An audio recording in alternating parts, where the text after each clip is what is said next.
A single piece of paper can change your life. Of course, we all know this. Anything from a check for $5 million to a Dear John letter can send your life careening off on a totally new track.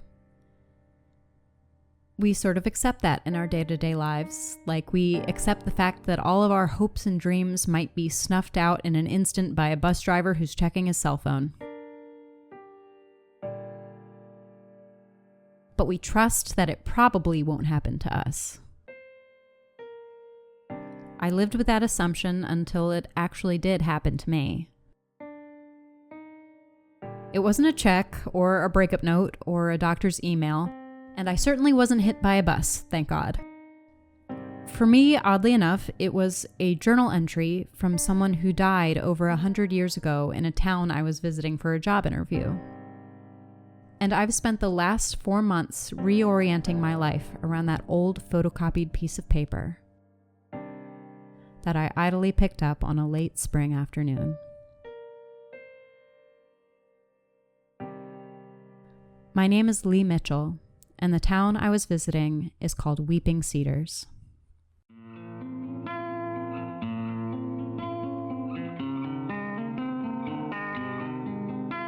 This is Weeping Cedars, a weekly documentary about the history of a small town in northern Hamilton County, New York. We are telling its story week by week from the archives of the Weeping Cedars Historical Society. Our show is presented by Riley Howard and me, Lee Mitchell.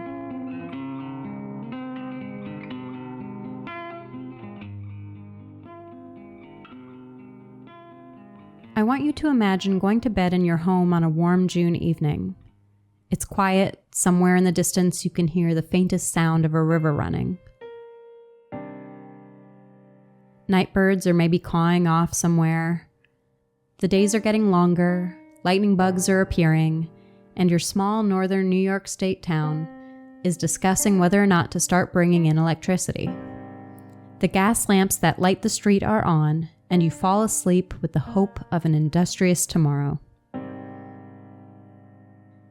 But you are awakened by the sounds of mayhem. People are screaming. Fires are roaring somewhere down the street. You look out your window to see men chasing someone along the cobblestones. Then someone bangs on the door downstairs. You rush from room to room, gathering your family, and hurry down into the basement, huddling there with an old rifle trained at the padlocked doors that open up onto the street. And there you stay until morning, when, finally, a sheriff knocks on the door with a calm and reassuring voice that the terror is over.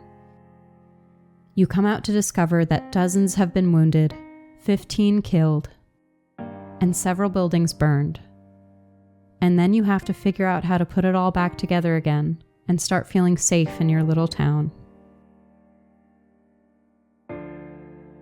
But more than this, I want you to imagine living through this and then somehow never talking about it again.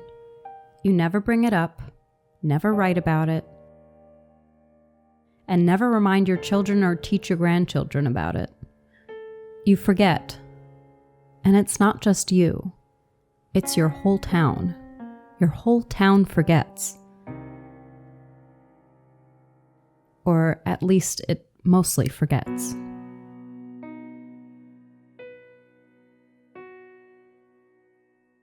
How does something like this happen?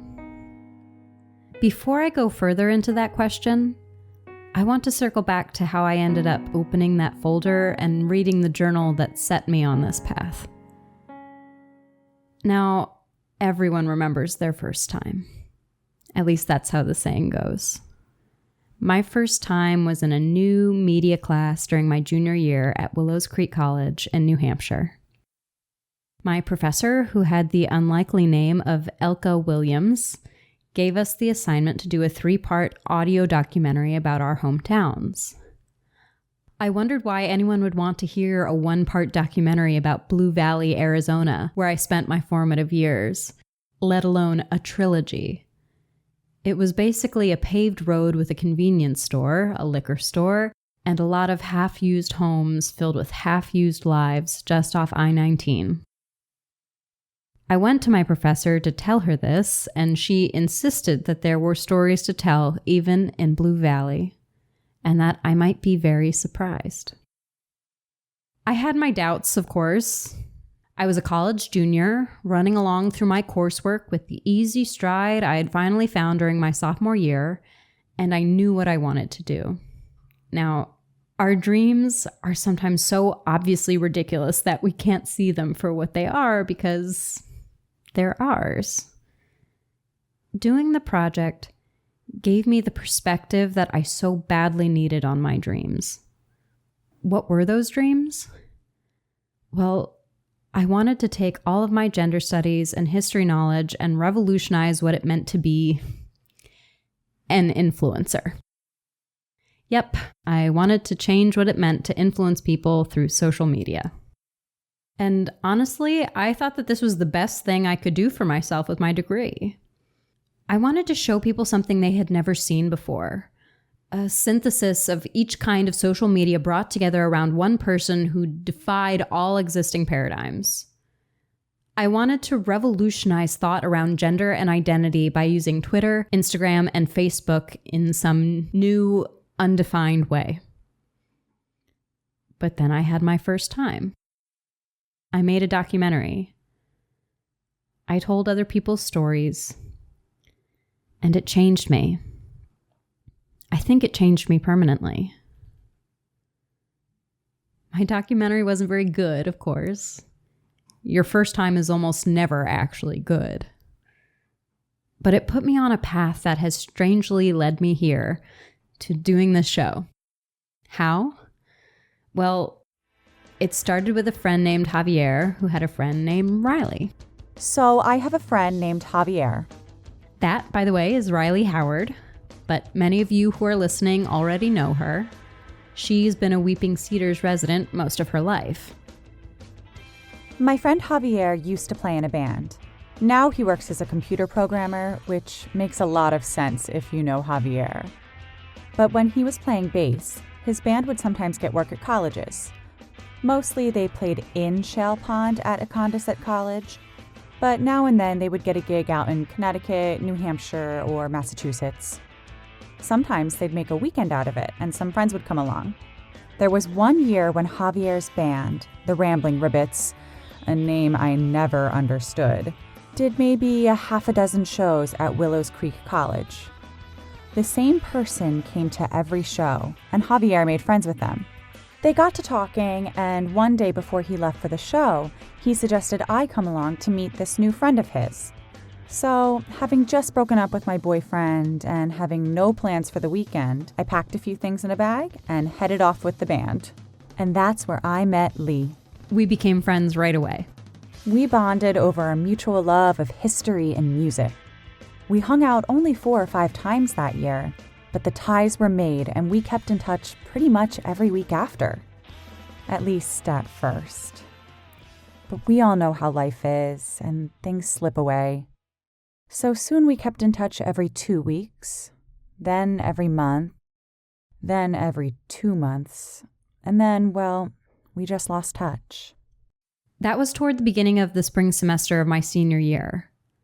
I was obsessed at that point with making a documentary about my own questions about my gender as well as those of my friends. Once again, I figured I was doing the universe's work on a grand scale. I hoped the documentary would land me a job with a production company, and admittedly, I had some promising connections. But then, of course, reality takes over. Jobs that seemed certain slipped away, one after the other until there were no more prospects. I graduated, and with no jobs that even mildly resembled my major or my interests, I did what most college graduates do. I got a job in something completely unrelated. Specifically, I started working as a temp in Hartford, Connecticut. That lasted 6 months before I got a message from an old friend. 6 months before I sent Lee the message, things hadn't been going very well for me either. I had graduated college the previous summer and was also working in something different than my own areas of interest and expertise. Facing my own crisis of identity and existence, I spent my days working for a lawyer in Shale Pond. That was until I got a message from a relative to come back to Weeping Cedars. The message assured me that there was a job waiting for me that I would love. That job happened to be at the Weeping Cedars Historical Society, and I'm not embarrassed to say that I rushed back to my hometown for the interview. That job was basically to curate the massive amount of historical material that the society had collected and, well, to be honest, didn't do much with for the last 40 years. So once I showed up and took a look at everything, I went to the director of the society, Mr. Kleiber, and I told him that I needed help. He asked if I knew anyone, and I immediately said yes, and sent my message to Lee to invite them to come to Weeping Cedars. I had my doubts, of course. Weeping Cedars is, to put it politely, in the middle of nowhere. It's the kind of place my aunt who lives in Jersey would lovingly call East Jabip. It was also a 4-hour drive from Hartford, and I wasn't exactly sure that I wanted to go back to small town life so quickly after college. But Riley was insistent that she needed help, and I figured it would at least be a chance to catch up with her. So I took the drive out, met with Mr. Kleiber, and picked up the folder that changed the direction of my life. The interview had gone well enough, and Mr. Kleiber invited me to look around the Historical Society. The impression I had right away was that I understood why Riley needed help. There were, and still are, rows and rows of metal shelves in the basement full of cardboard boxes. Each of these might be filled with old yellowed manila folders, discolored newspaper clippings, journals that have been donated to the society, or letters. I even found a box full of old cassette tapes. Half of them have old radio shows on them. The other half are blank. As I was perusing this, let's call it mildly organized chaos, I decided to open one of the boxes and sift through it. It was there that I found an old photocopied piece of paper. It's bigger than your average printer paper, maybe 18 inches long, and the top half is a copy of an old newspaper article, while the bottom half is a page from a handwritten journal.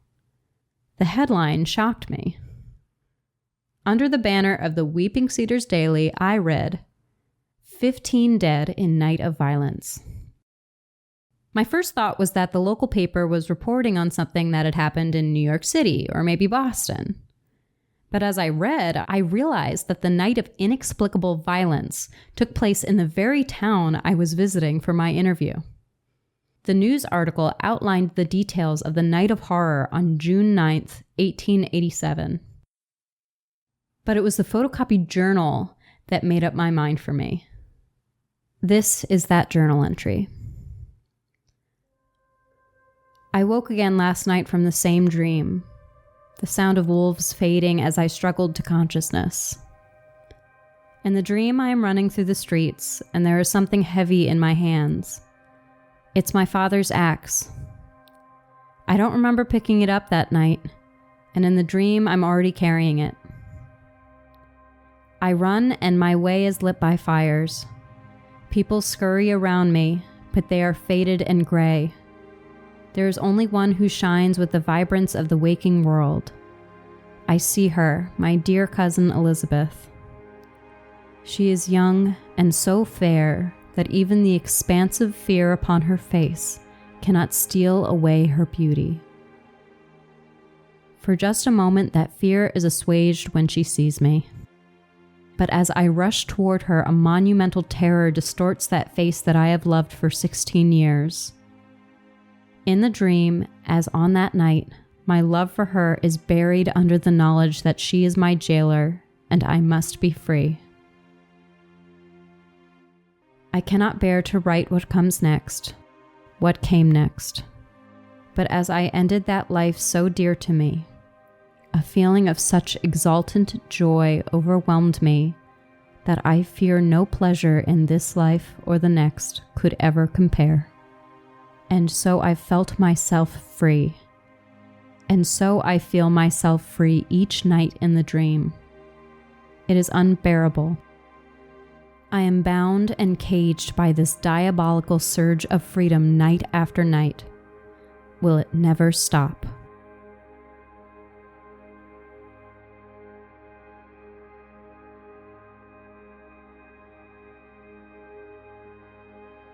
Mr. Kleiber called me into his office after Lee left and told me that he was going to hire them. Lee called me just after and wanted to meet at a bar, so I suggested the Merry Fiddler. When we got there, they hit me right away with their plans. Lee wanted to take the job, but also do a documentary about the event. They envisioned 3 episodes that we could make about the riot of 1887. What neither of us could foresee was that we would end up finding far more than 3 episodes worth of information, and that the riot, though always present in our minds, would become only one strand of a web of strange, uncomfortable, and mysterious events in the history of a town that, for the most part, no one has ever heard of. Often, when archaeologists dig at a large location like a city, they will cordon off a slice of the historical site and dig down within that limited area. They will get a vertical slice of the location's history, taking it as likely, though not certain, that what they find in that slice will be representative of what they might find if they had the time and money to excavate the whole thing. That's our analogy for this documentary. We are attempting a vertical slice of the history of Weeping Cedars. There are so many threads, so many stories, and so many curious places in the town that we might spend the next 10 years putting together a show every week and not come to the end of our material. So we're going to highlight the ones that seem most important to us, the biggest connections on a web of fascinating threads. We are going to do this by looking at journals, newspapers, correspondence, and other work that has been done on the history of this town. Because unsurprisingly, we aren't the first people to be fascinated by both the town's history and its tendency to forget. Nor are we the first ones to see the riot of 1887 as a good starting place. This is from Catherine Goodman's 1977 book, Under the Shaded Cedars. Among the remarkable events in the history of this small town are those that are both delightful and devastating. One of the earliest that belongs to the later class took place on June 9, 1887. 15 people were killed in riots for which there seemed to be no cause. 8 of the victims were women who suffered at the hands of men who appeared to be intoxicated, despite the riot breaking out in the early hours of the day. 4 houses were burned and 43 people were wounded. The library of Weeping Cedars was one of the buildings burned, and the assistant librarian, a woman named Francine Oglethorpe, was trapped inside and killed. Every person interviewed afterward said that they found themselves overcome by 2 complementary passions. The first was to break free of the prison that was encircling them. The second was to take revenge on those who had imprisoned them. Many of those who participated in the violence were remanded for a short period of time to the Condorcet Asylum for those bereft of mental abilities. When they showed no more signs of violence and the greatest remorse for their actions, they were set free. Only 2 of those brought to the mental hospital could not bear the horror of the violence enacted by their own hands and remained there for the rest of their days. Our documentary will ask about the place of this event in the history of this secluded town, but also about where a lot of other puzzle pieces slide in. How does this event fit with a bonfire to burn a locally printed book? What does it have to do with the disappearance of 2 girls along the bank of the Condorcet River?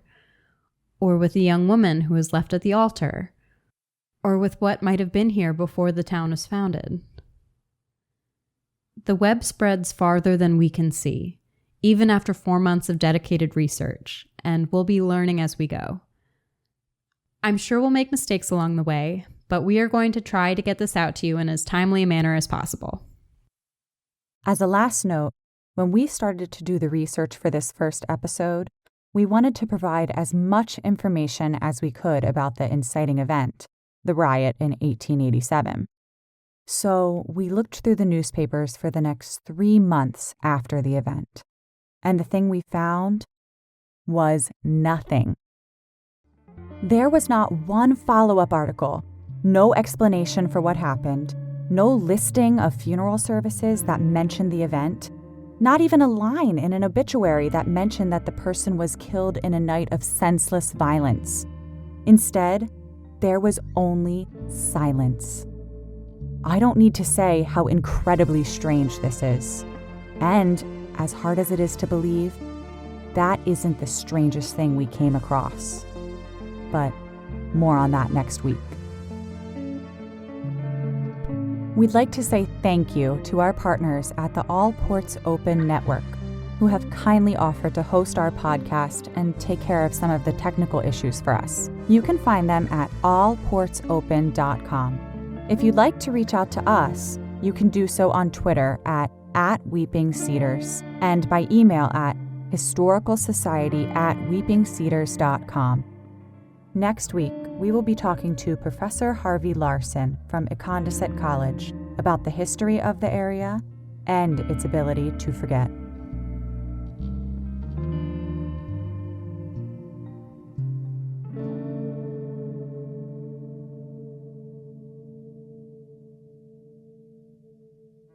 Weeping Cedars stars Catherine Bell, Laurel Johnson, Lou DiPilla, and Byron White, with music by Mellow Nights and David Swantek. It is written and produced by Joshua Wise